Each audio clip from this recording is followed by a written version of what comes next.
journeying through Civil War history this week. We come to a climax today. Tomorrow I will deal with charges against Ellen White, certain statements she made about the Civil War. But I want to conclude on our basic history of the Civil War today with showing the validity of her predictions about the war. Now, some of the material I will share today, eyewitness testimonies from soldiers on the battlefield and walking through the fields after the battle, is graphic.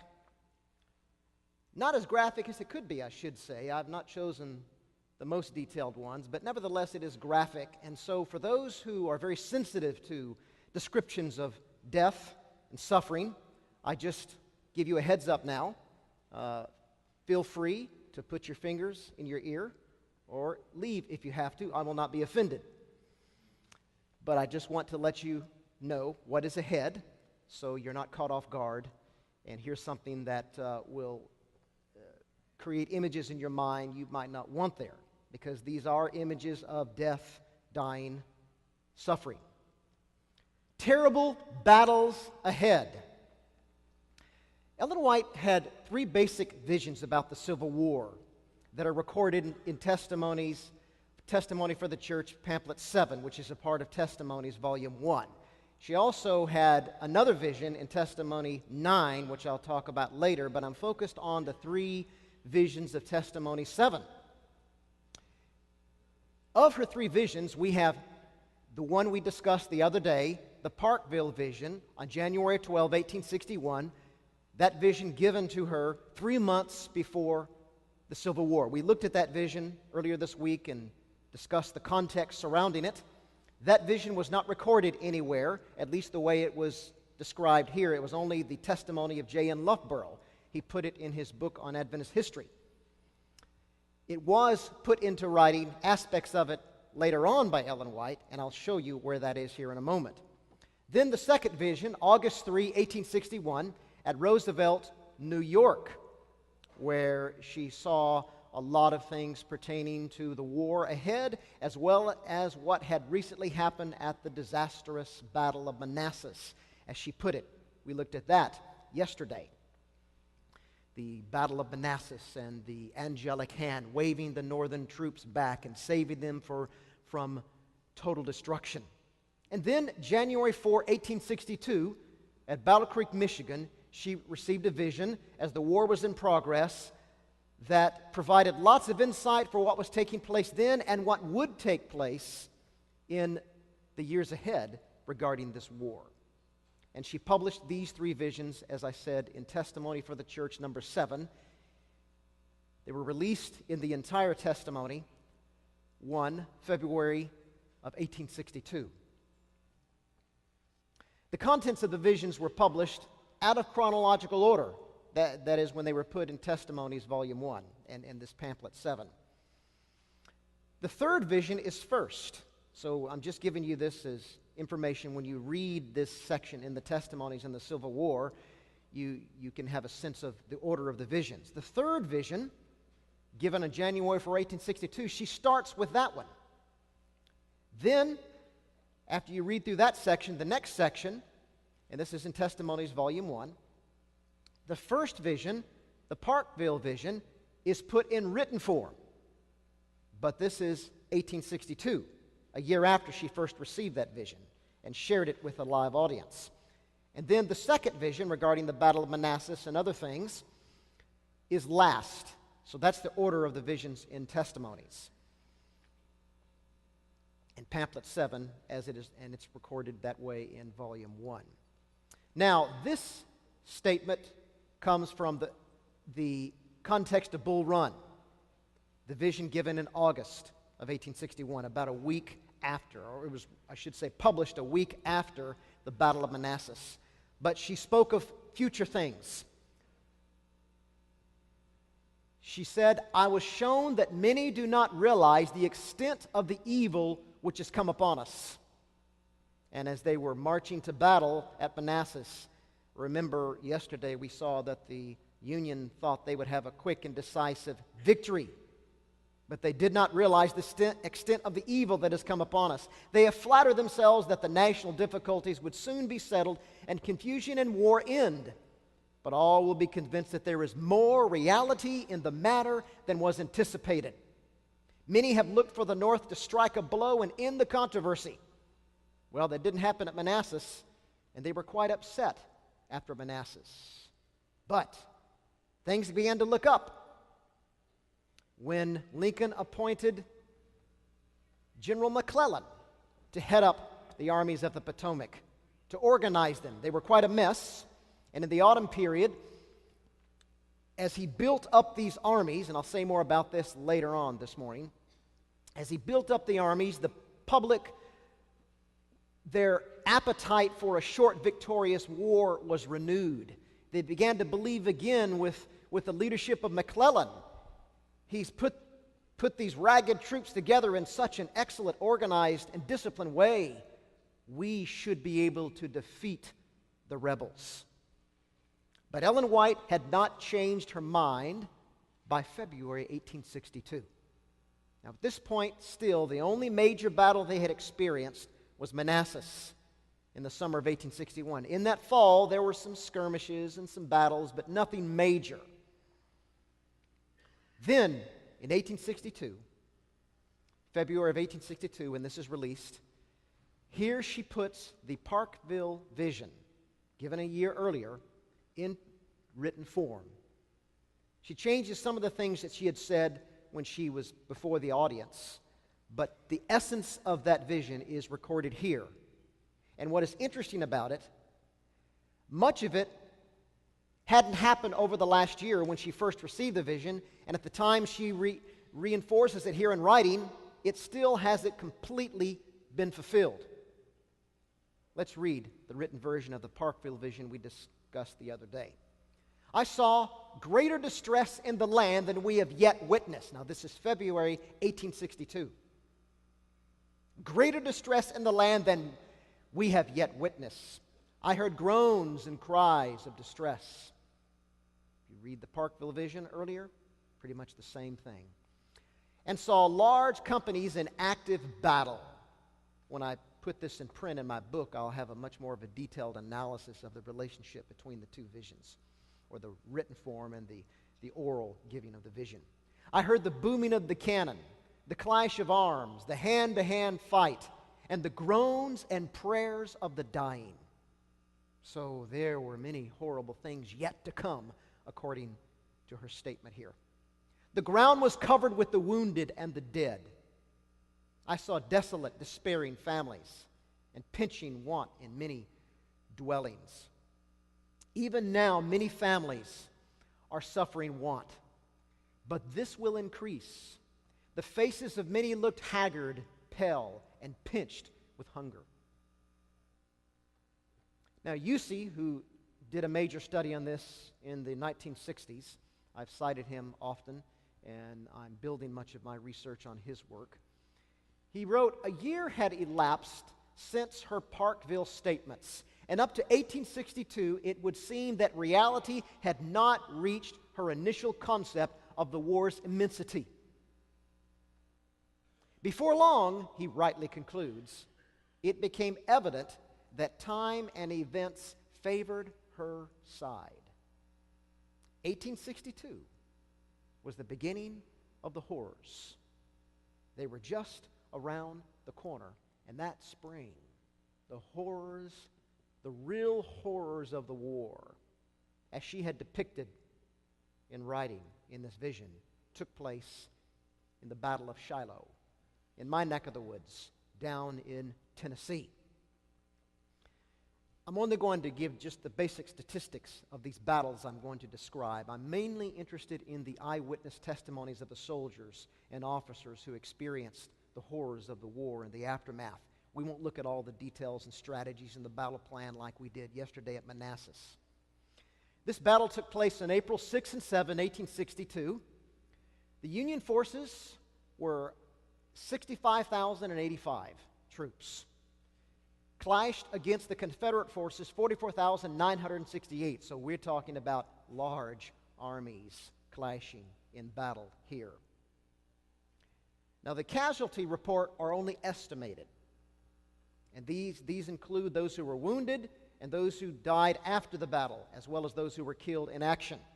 23,746, and there could have been more or less. That's an estimate.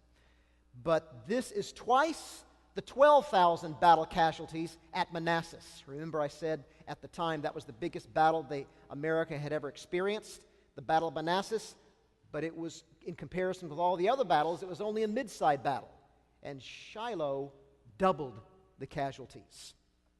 Here is a picture of one of the high parts of the battle. It's called the Hornet's Nest in the woods of Tennessee.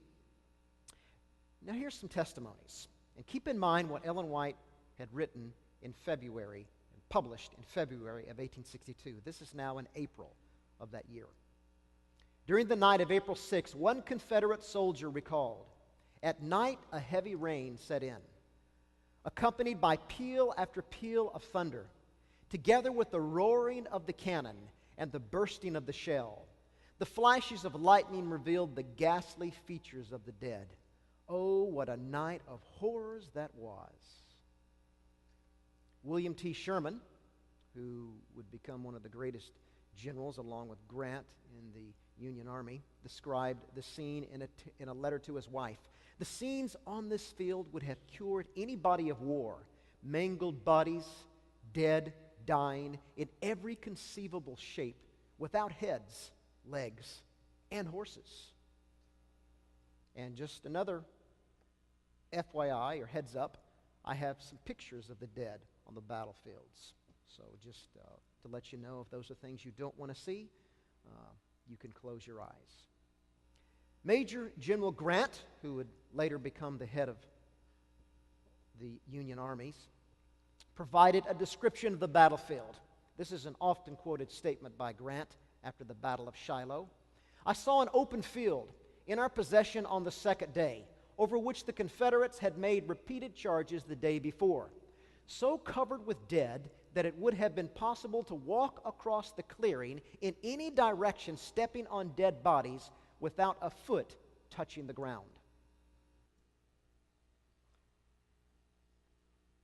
Lieutenant William C. Thompson in the Confederacy described the hospital scene. And I should say, and I'll mention this in a little bit, Ellen White also described the horror in the hospitals, the dying in the hospitals. "The heart-rending scene at the hospital is one I would like to forget. Piles of dead soldiers were all around, and lying in rows were others who were dying. Doctors and their assistants were moving among the wounded, examining and aiding those who were not beyond help. The screams from the operating table resounded through the woods, for the surgeons were taking off arms and legs of a succession of men carried to them."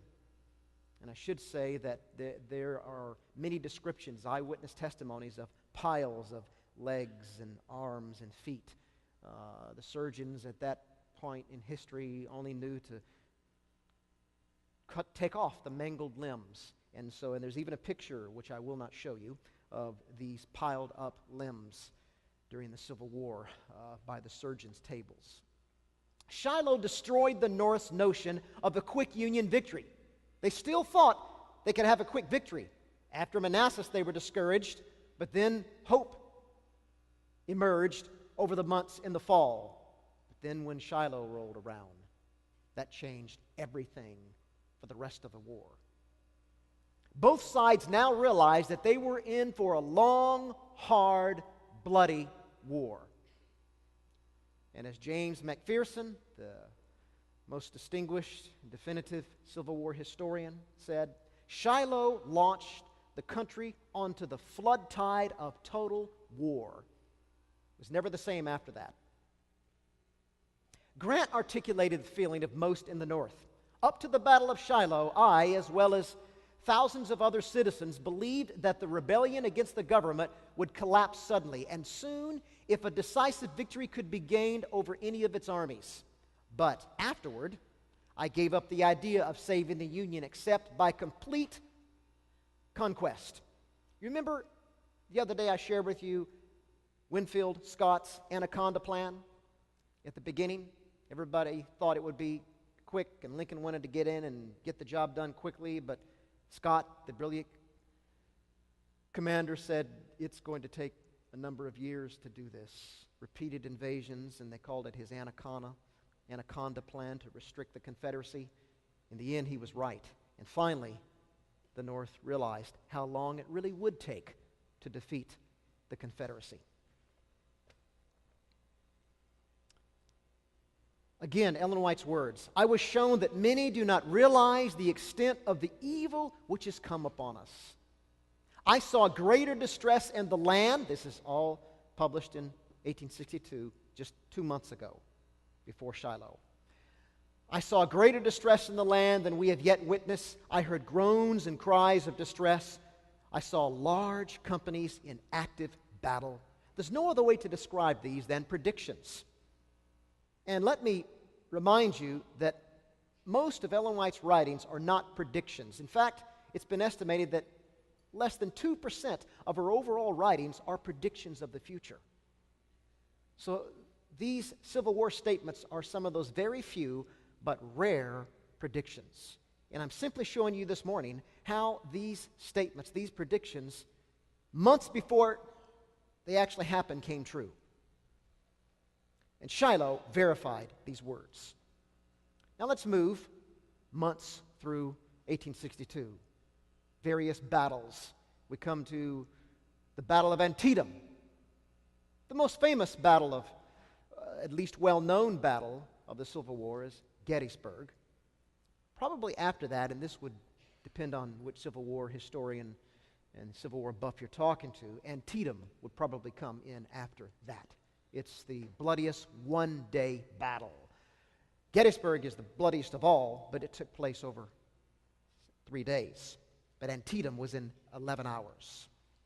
It was fought on September 16 to 18. The Union forces were 75,000. The Confederate forces, 35,000. This is part of Lee's invasion of the North. Remember I said the Confederacy could win by default yesterday if the Union did not invade them.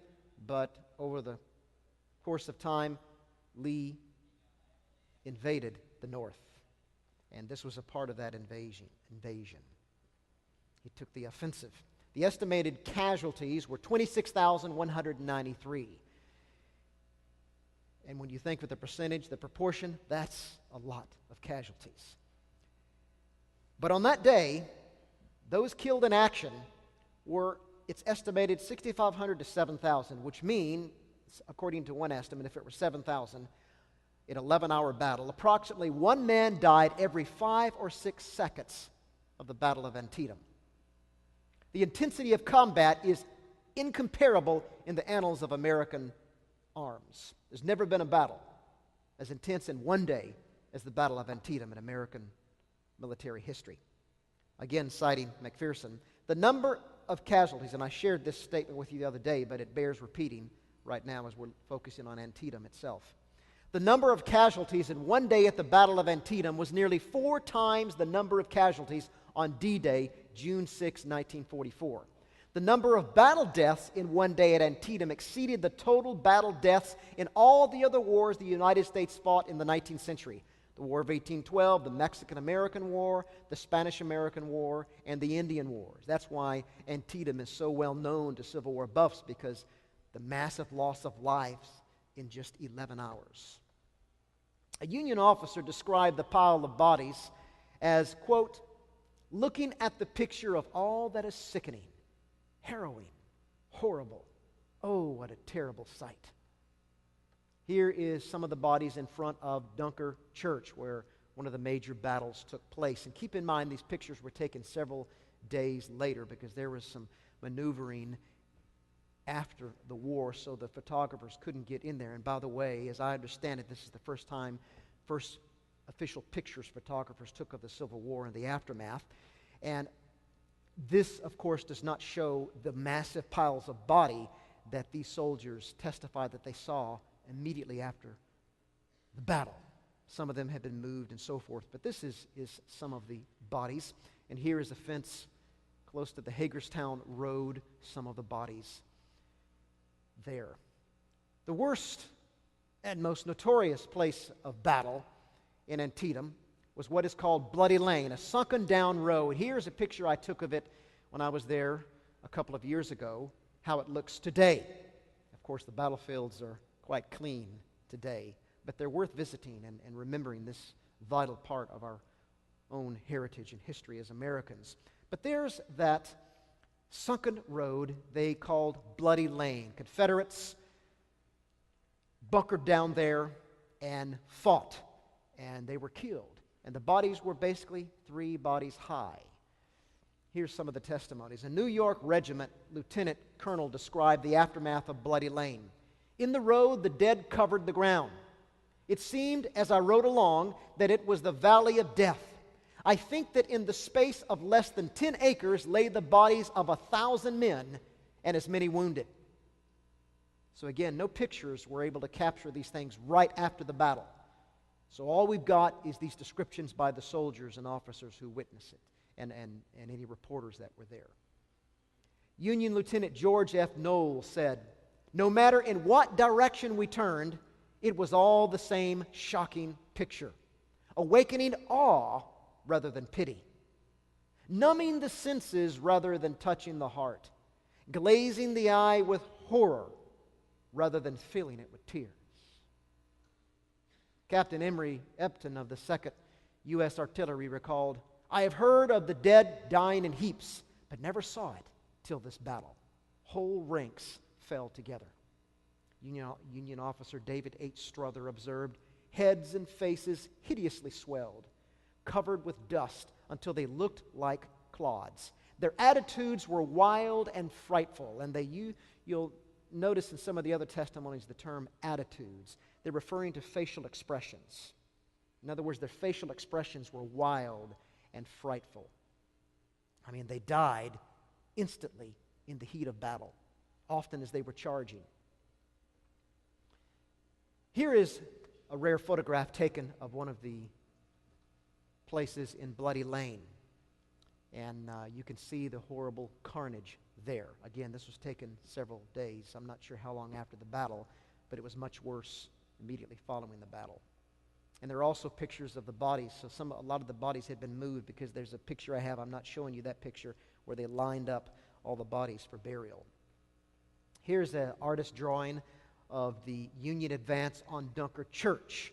And one of the earlier pictures I showed you is some of the bodies in front of Dunker Church after this battle. So Antietam was an unforgettable battle. One day, 11-hour battle in the Civil War. Fredericksburg came right after Antietam. And I'm going to give you in a moment here, the significance of Antietam. It was a Union victory. Just barely a Union victory. But there was still a great loss right after that battle. And I'm going to tell you that story here in a little bit. But let's move to Fredericksburg. So you had Union hopes emerge after Antietam because of the victory. So much so that Lincoln issued his Emancipation Proclamation after that. And I'm going to tell you that more about that in a little bit. But Fredericksburg was a horrible loss. And for various reasons I'm going to, again, get into in a little bit down the road, Lincoln relieved McClellan of command and put in charge Burnside. And he led the charge on Fredericksburg. This was a horrible loss for the Union. It took place in the winter when it was cold at this time of the year in Fredericksburg, that particular day, December 13, 1862. Union forces were 100,000. Again, I'm not able to go into all the details of the battle. It's interesting how they built up and how Burnside moved his troops into position here, but we're focused more on the carnage of the battle. The Confederate forces were 72,000. The estimated casualties were 18,000. General Burnside sent his army in formation and over open ground, and that's the key here, over open ground and a direct attack, no flanking, a direct attack against General Lee's smaller force well positioned on the high ground beyond the town. In Civil War days, even as today, now it's through aircraft, you get high ground, but in the Civil War, high ground was crucial. It was crucial in Gettysburg. It was crucial here for the Confederates. They had the high ground, and it was a grave mistake to send all these Union forces against Lee on that high ground, and it was costly. But the Union soldiers were incredibly brave and marched forward and charged, and the Confederates literally mowed them down in waves. One wave of Union soldiers after another. They just, with a volley of bullets, just leveled them. It was horrific. Here's a drawing of what it looks like, and I'm not able to point with my laser, but you see in the background, that's the high ground. And you see the fire coming, the cannons and the musketry fire from the Confederates. And in the lower part, you see the brave Union troops charging ahead, and they were literally mowed down in this battle right around the town of Fredericksburg. And that place is called Marie Heights. I'll say more about that also in a little bit, because I'm going to come at some of these same battles from a different angle in our discussion. Now we're focused on the carnage. The London Times correspondent Francis Charles Lawley, viewing the battle from the Confederate lines, reported on the terrible toll exacted on Union troops. Now let's look at the testimonies of the aftermath of the battle. Not for 50 years to come will that scene ever fade from the memory of those who saw it. There, in every attitude of death, remember the faces, lying so close to each other that you might step from body to body, lay acres of the Federal dead. Robert E. Lee is credited with making this statement as he watched the battle happen from above on Marie Heights. It is well that war is so terrible. We would grow too fond of it.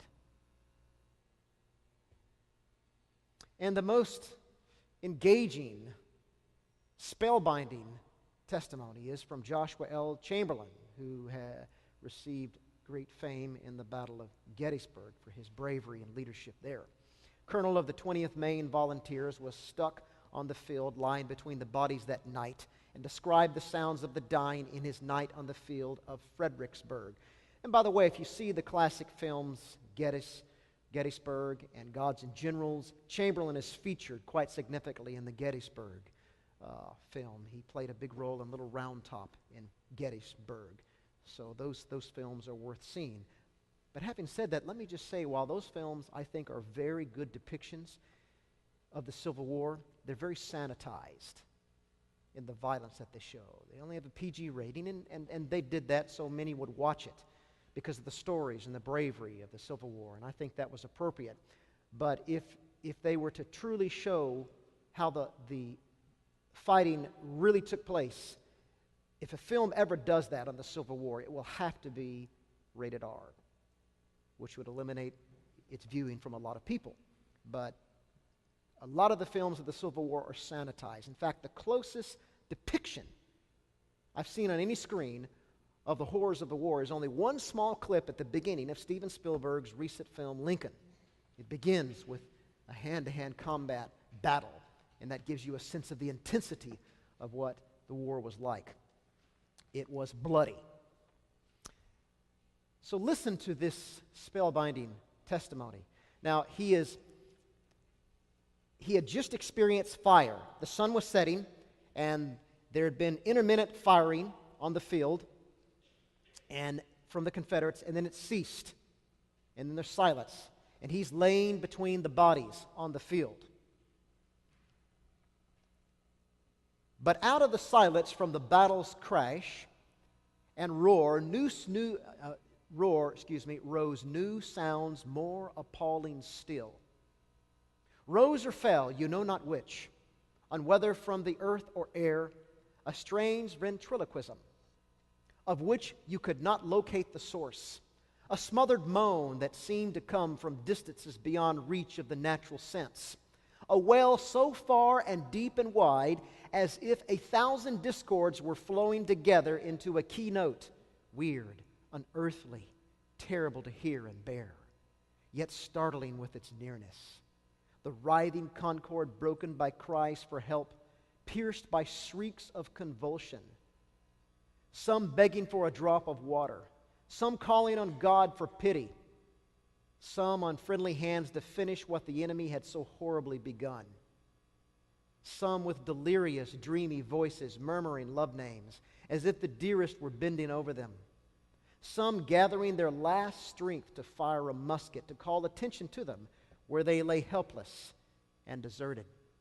And underneath all the time, that deep bass note from closed lips too hopeless or too heroic to articulate their agony.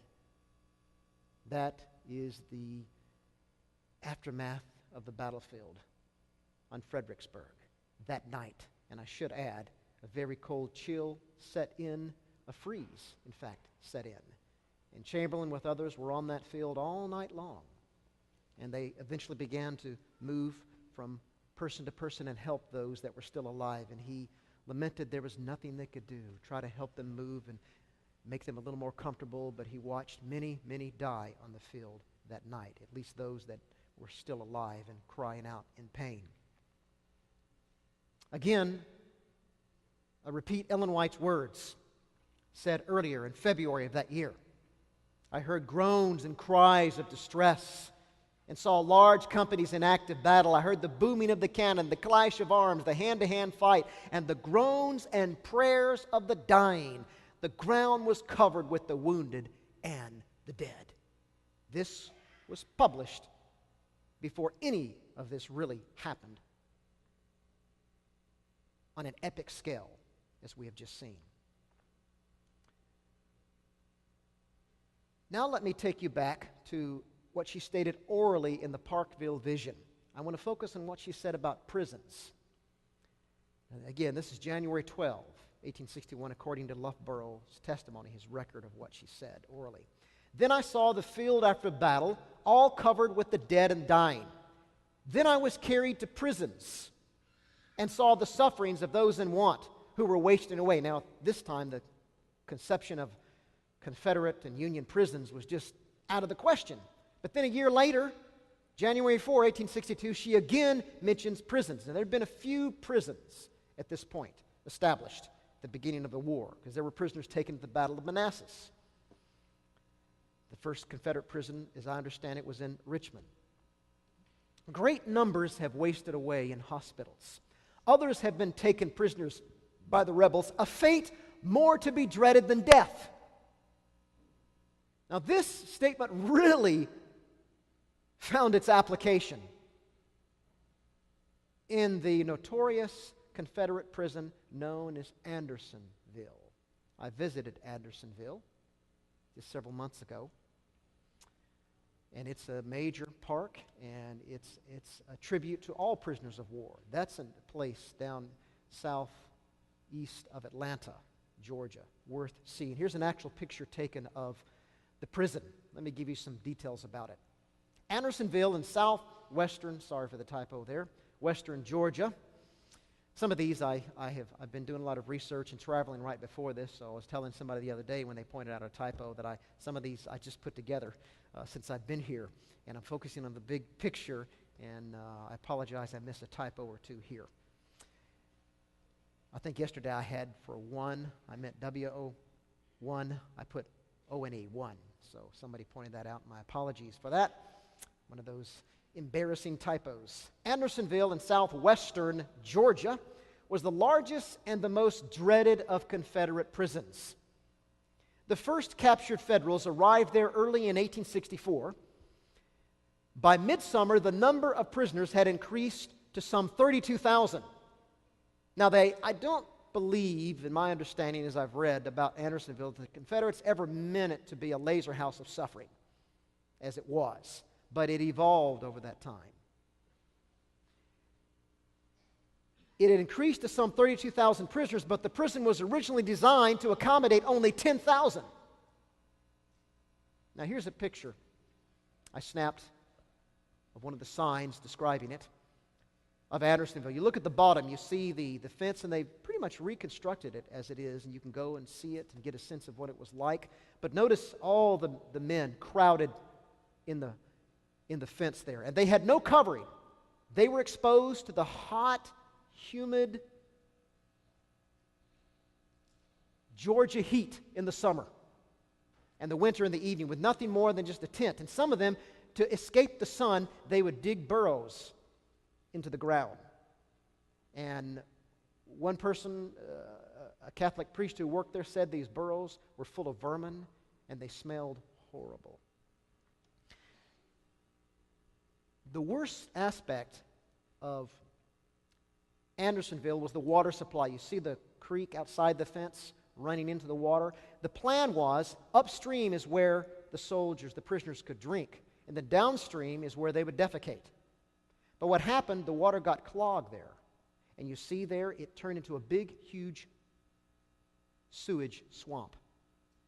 And there really was no place where they could hardly even drink pure water. And at the side here, there's a description. It says, this little creek was our only water supply. And when we would go after water, we would often sink into our hips in the mire. And that's not just swamp, that's sewage, raw sewage as well. It all mixed together, mingled together. We would all sink to our hips in the mire, and men would often have to be dragged out by their comrades. So it was a horrible, horrific situation. According to one eyewitness, prisoners died at a rate of 150 a day. So Ellen White was right when she said a fate worse than death. And I should say, in all fairness, northern prisons were no picnic either. But none reached the height of horribleness, if you will, as Andersonville.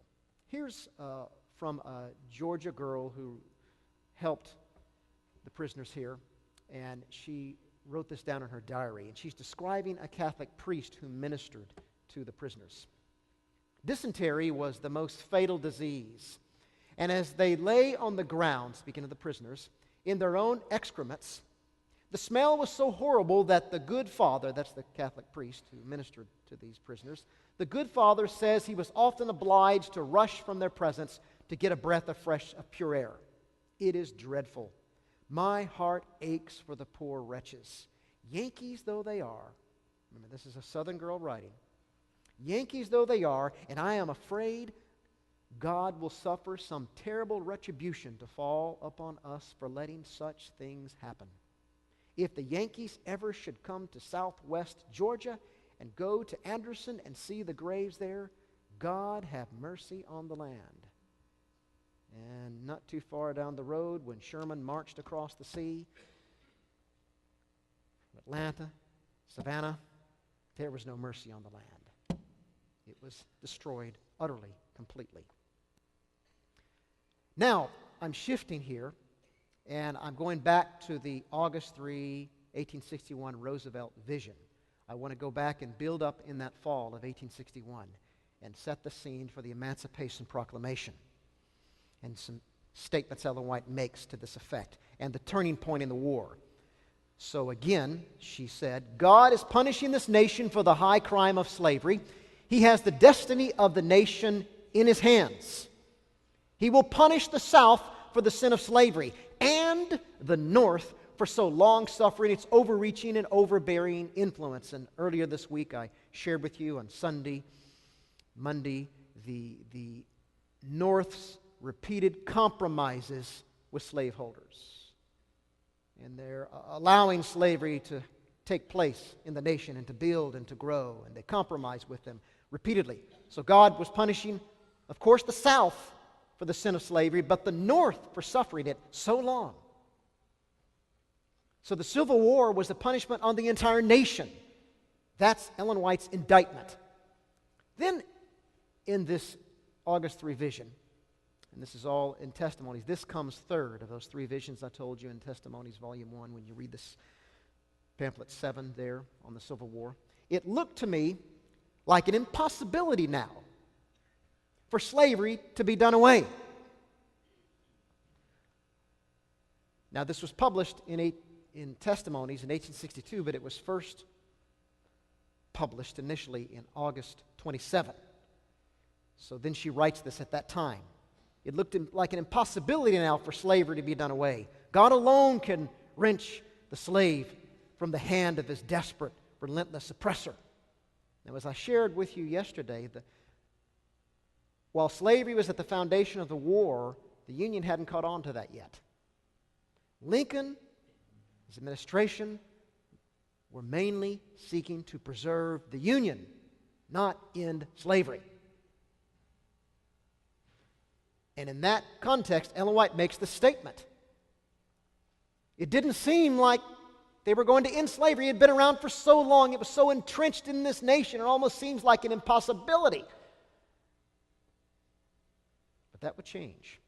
Then it was explained that God had this nation in His own hand and would not suffer victories to be gained faster than He ordained, and would permit no more losses to the northern men than in His wisdom He saw fit to punish them for their sins. Now, I focused on this statement briefly yesterday. This was stated in the context of the Battle of Manassas, after the loss, after she described the angel coming down, which we looked at in detail yesterday. So basically what she's saying here is that God controlled the victories and the losses in the Civil War.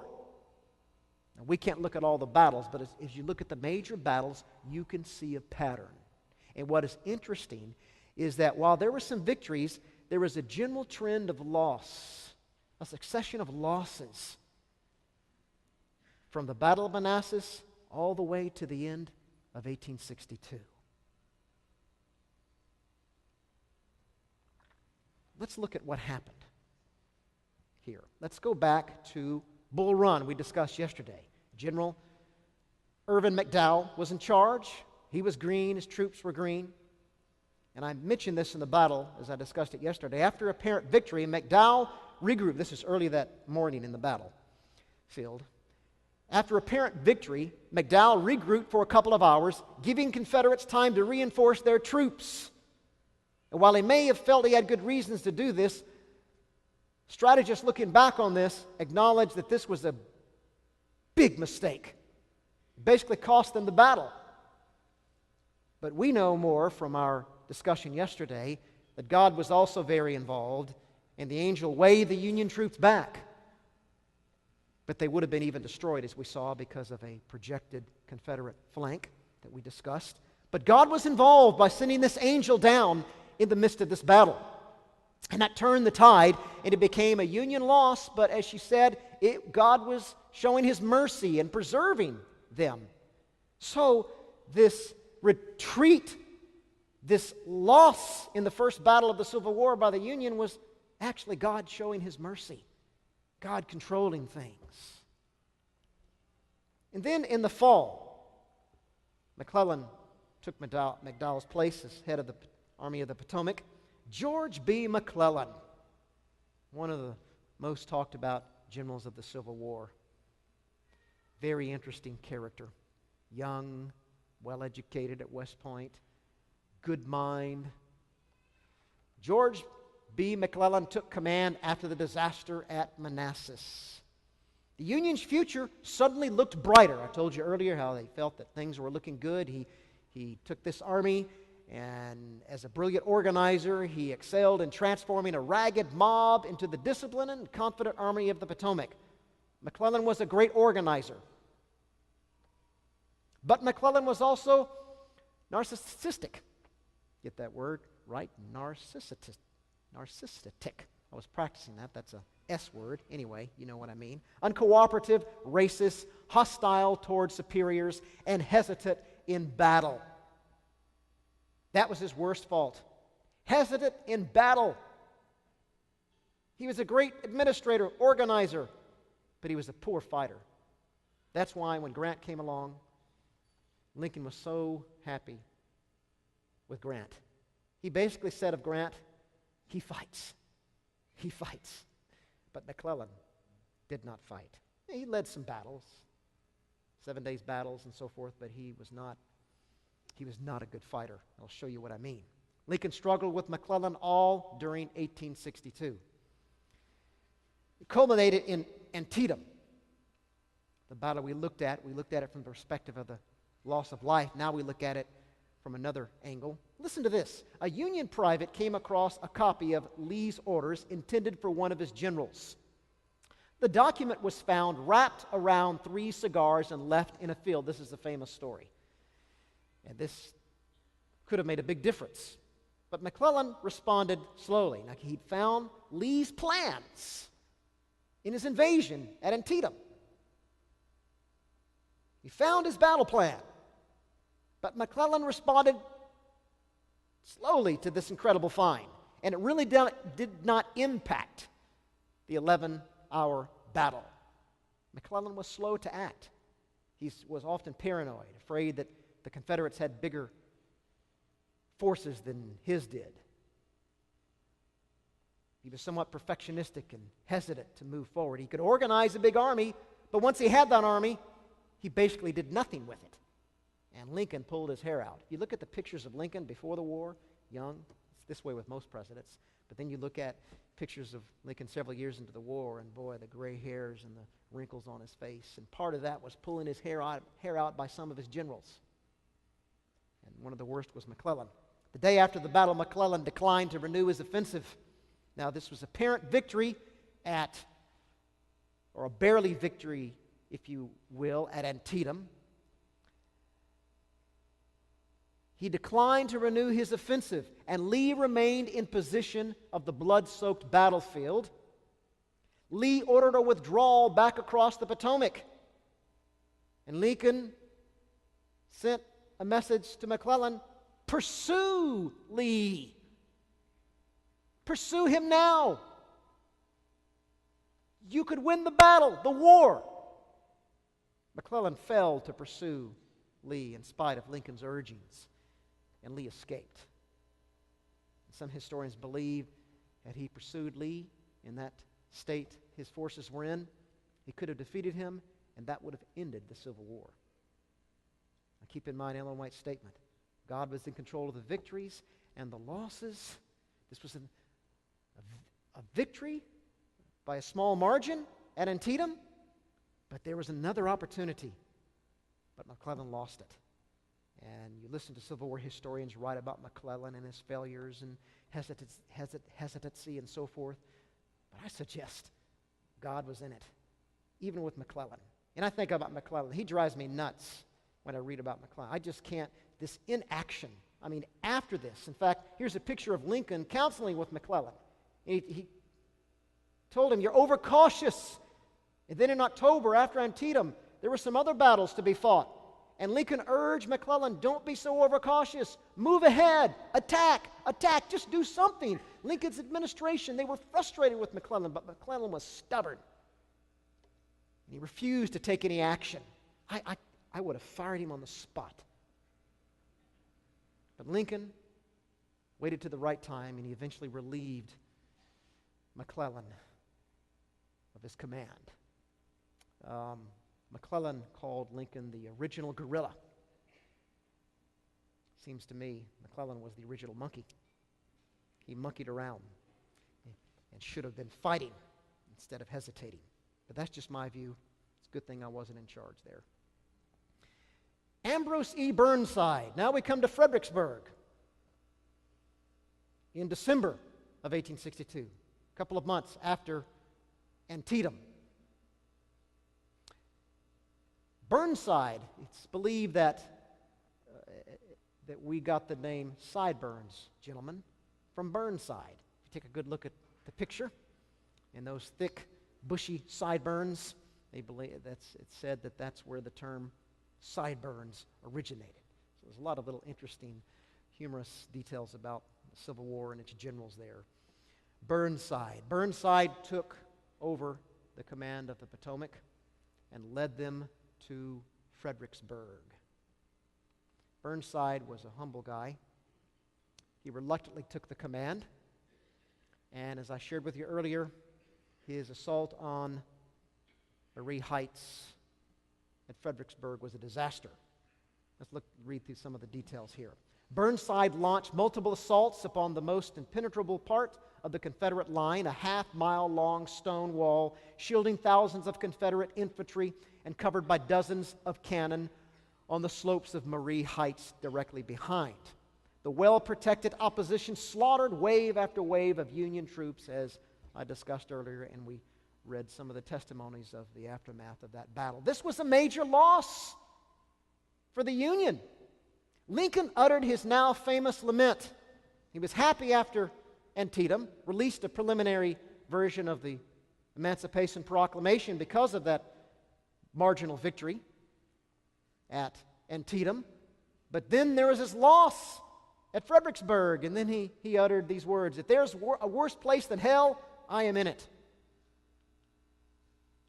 A great disappointment after Antietam for the North, and the war would continue for another 2.5 years.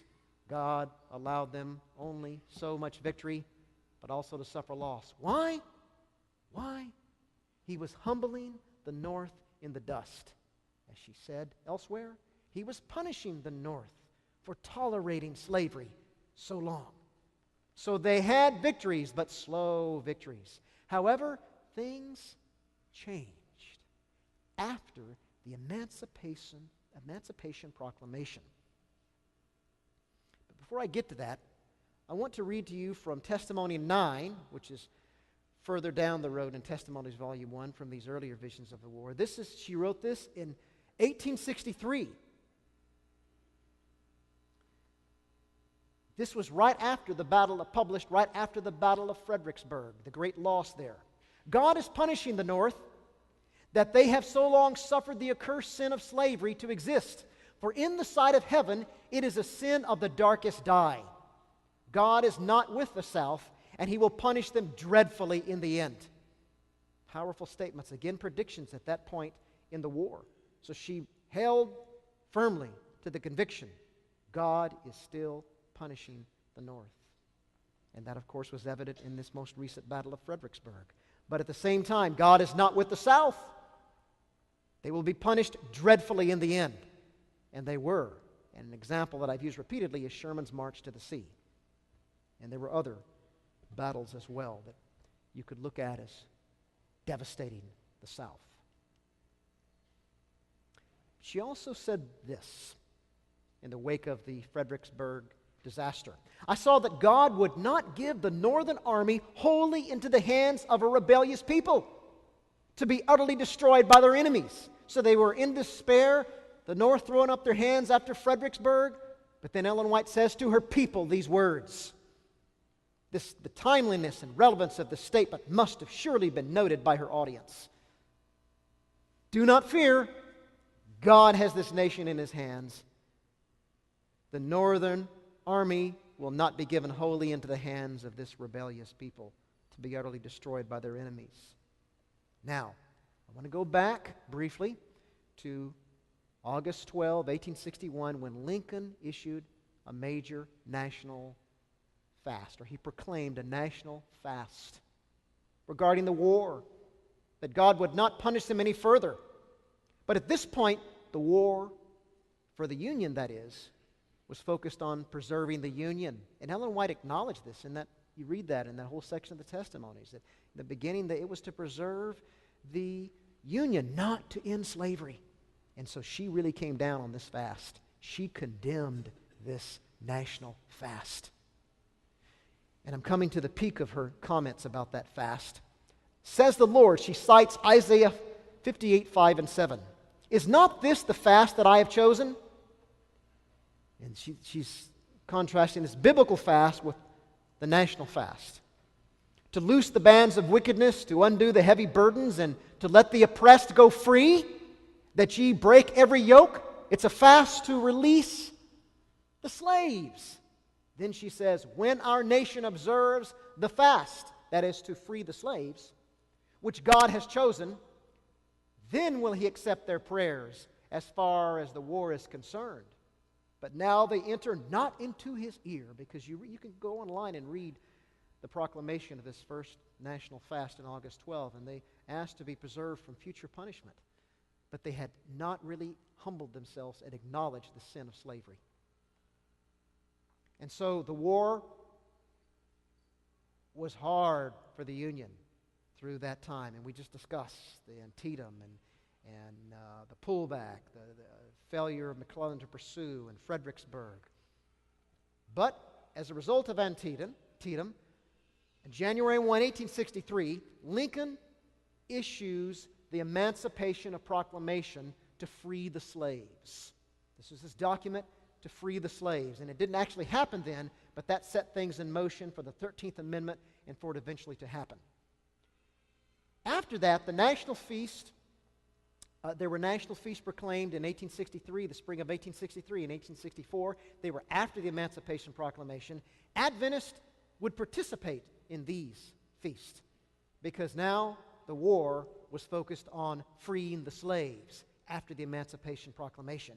And that changed everything. The direction of the war slowly began to change.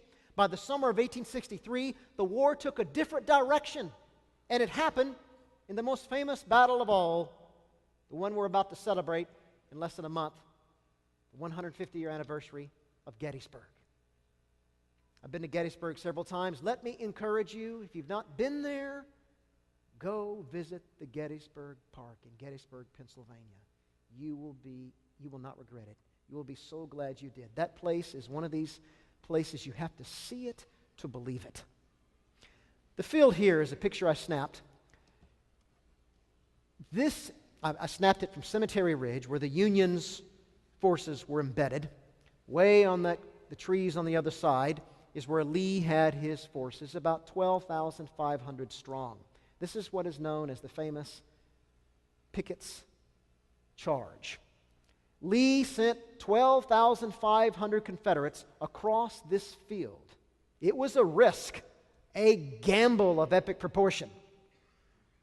This is the high point of the Battle of Gettysburg. He sent those Union troops across this field, open field. And the Confederate troops across this open field, and the Union, entrenched on Cemetery Ridge, they let loose their artillery and massacred those Confederates in open field. And I've walked that field, and you were out there in the middle of nothing, no protection. It took incredible bravery for these Confederates to march across this field, just as it took bravery for the Union troops to charge Mary Heights at Fredericksburg. They were literally mowed down, and that army was decimated. Afterward, Lee went around, and some of his generals, Longstreet, for example, had advised against it. It will be a major loss. But Lee took the gamble, and afterward he said, "It's all my fault. It's all my fault." General Meade was in charge of the entire army at this time, and Lee was still on the other side. And they were regrouping after the battle, and let me show you a picture of this battle. And by the way, if you go to Gettysburg, they have a big attraction where you go, and it's a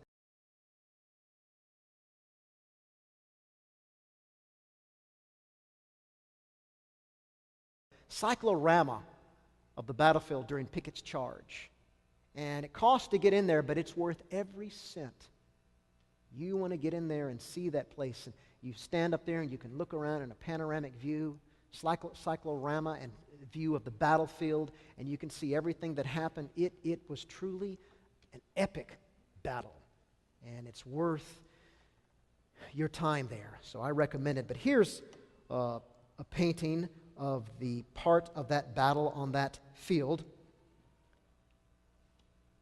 But what happened in the days following that, another mysterious rain came that night. So Lee retreats, goes to the Potomac River to cross, and it's high, and so he has to wait, and he's stranded there. There's a whole book written about this retreat, and Lincoln urged General Meade to pursue Lee, another opportunity to end the war. Now, this was a great victory for the Union, but Meade, in the end, did not fully pursue Lee, and the waters went down, and Lee escaped. And Lincoln was so frustrated. That could have been the war. But the war went on for another 2 years after this. Again, God allowed so many victories and losses to take place for the Union. But nevertheless, Gettysburg was a major victory. In fact, it's considered the high watermark for the Confederacy because they never rose any higher than this. It went downhill for the Confederacy after this. So this turned the tide, and we often think about Gettysburg, but at the same time, there was a major battle going on in Vicksburg with Grant involved. And in the end, it was a victory as well. Years later, there was an ex-governor John P. St. John of Kansas in Ottawa, Illinois, and Loughborough heard him make a speech, and this is in the 1890s. He was reflecting back on the war before Emancipation Proclamation. And Loughborough says that I listened on the afternoon of June 29, 1891. He made the following statement, and this is a good statement. Listen to it. It captures the point I want to make here. I was never so disappointed as I was when the Confederates whipped us at Bull Run, but it was all a part of God's plan. Had we whipped the Confederates, the politicians would have hatched up a peace, and the Union would have been continued with slavery. Let that sink in a minute. If the Union had won early on in the war, or if I should say if they had stopped the battles and come together and made peace, the two sides, slavery would have continued. But God would not have that. For 2 years, the Confederates had the advantage. But after Lincoln issued the famous Emancipation Proclamation, we had swung round to God's side and could not lose.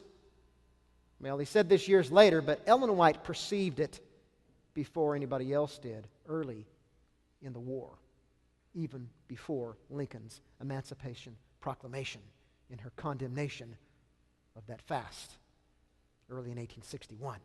So what you find here in the larger pattern after the Emancipation Proclamation to free the slaves, you find major Union victories. In major battles, you have Union victories from July 1863 to 1865. Let's look at some of the major battles here. There were, of course, other battles and losses, but these are the major battles. This was the pattern of victory for the Union. July 1863, of course, the Battle of Vicksburg, Mississippi. Also in July of 1863, the Battle of Gettysburg, Pennsylvania. November 1863, the Battle of Chattanooga, my own backyard. Grant sent the soldiers up the mountain, and they kind of went on their own, and they took over the Confederate forces embedded on top of Chattanooga. I should say before Chattanooga, there was the famous Battle of Chickamauga. These are famous battle parks in Chattanooga. And Chickamauga was a major Confederate victory. But shortly after that, the Union regrouped, and they had this battle at Chattanooga. They took over Chattanooga. Chattanooga was significant because it divided the eastern and western theaters of the Confederacy. So to have Chattanooga was a major strategic victory for the Union. And Grant was in charge there, and that set the tone for things thereafter. And in March 1864, Grant was given command of the Union. Lincoln said of Grant, as I told you earlier, he fights, and he gave him total command. And, of course, the rest is history. Grant is famous as a Civil War general, as we all know. June 1864, the Battle of Petersburg, Virginia, close to Richmond, the Confederate capital, just south of it, was a major Union victory. September to December 1864, Sherman's famous march to the sea, destroying everything in his path with his massive army. I've said or mentioned that event repeatedly. And April 9, 1865, Lee surrenders at Appomattox. Let me bring this to a conclusion here with Lee Usley's words, who wrote an early study on the Civil War that I've cited already, but he concludes most effectively here that will bring this presentation to a good conclusion, I think. What should be concluded regarding what should be concluded regarding Ellen G. White in her relationship to the Civil War? And that really is what this week has been all about, the relationship of Ellen White to the Civil War. And that will be what my forthcoming book on this subject is all about, what you hope to get out this time next year. And let me just back up and say about that book, this week we've only scratched the surface. There's so much more. And all those details I will get into in this forthcoming publication. Usley answers broadly this, that she comprehended the struggle extraordinarily well. But this she did as a church leader and not as a politician, nor as a news analyst, nor as a diagnostician, as these terms are generally understood. Without exception, when White made statements that cannot be described as being other than predictions, they were uniformly vindicated. Her comment on angelic interference at First Bull Run, of course, cannot be coercively proven. For this is a realm that researchers relying on the sources cannot enter. Nevertheless, the best historical sources, as we just touched on yesterday, may be deduced to buttress the idea that what she saw best explains the instantaneous panic or retreat of the Union soldiers. More narrowly, it is permissible to reason that here was a person whose speaking and writing on the war was pre-science. Here was a penetrating comprehension of basic issues. Here was convincing simplicity. Here was unequivocal certainty. Here was thought pioneering, fully anticipatory of Lincoln's second inaugural analysis, where he completely acknowledges the sin of slavery and repents before God and then for the nation in behalf of God for slavery. Here was interpretation complementary to the Judeo-Christian philosophy of history. In sum, then, he concludes, Ellen G. White warrants a place among American prophets suggested for her by The Independent as the most admirable of the American succession. Her war essays are crystalline. They contain no shades of gray or twilight zones. They are neither ridiculous nor naive. Rather, they are earnest, frank, and perceptive. And I hope that this week I've given you a sense of how perceptive her writings about the Civil War really were. I conclude, believe in the Lord your God, and you shall be established. Believe his prophets, and you shall prosper. He said back then, God has this nation in his hands. I believe that's true today. He has this nation in his hands. Let's pray. Heavenly Father, we thank you for this insight that you have given us as Seventh-day Adventists on this great historical event in American history, the Civil War. But it's more than just history. It's more than just predictions fulfilled. It's spiritual lessons for us, O Lord, that your hand is deeply involved in the affairs of this world, the affairs of this nation, and in turn, the affairs of our own individual lives. It teaches us so much about your work in this world. Oh God, increase our appreciation of this gift of prophecy that you've given us. Give us more faith in your word, the Bible, as well as the gift of prophecy. So bless us each as we ponder these things and guide us the rest of this camp meeting day. I pray in Jesus' name. Amen.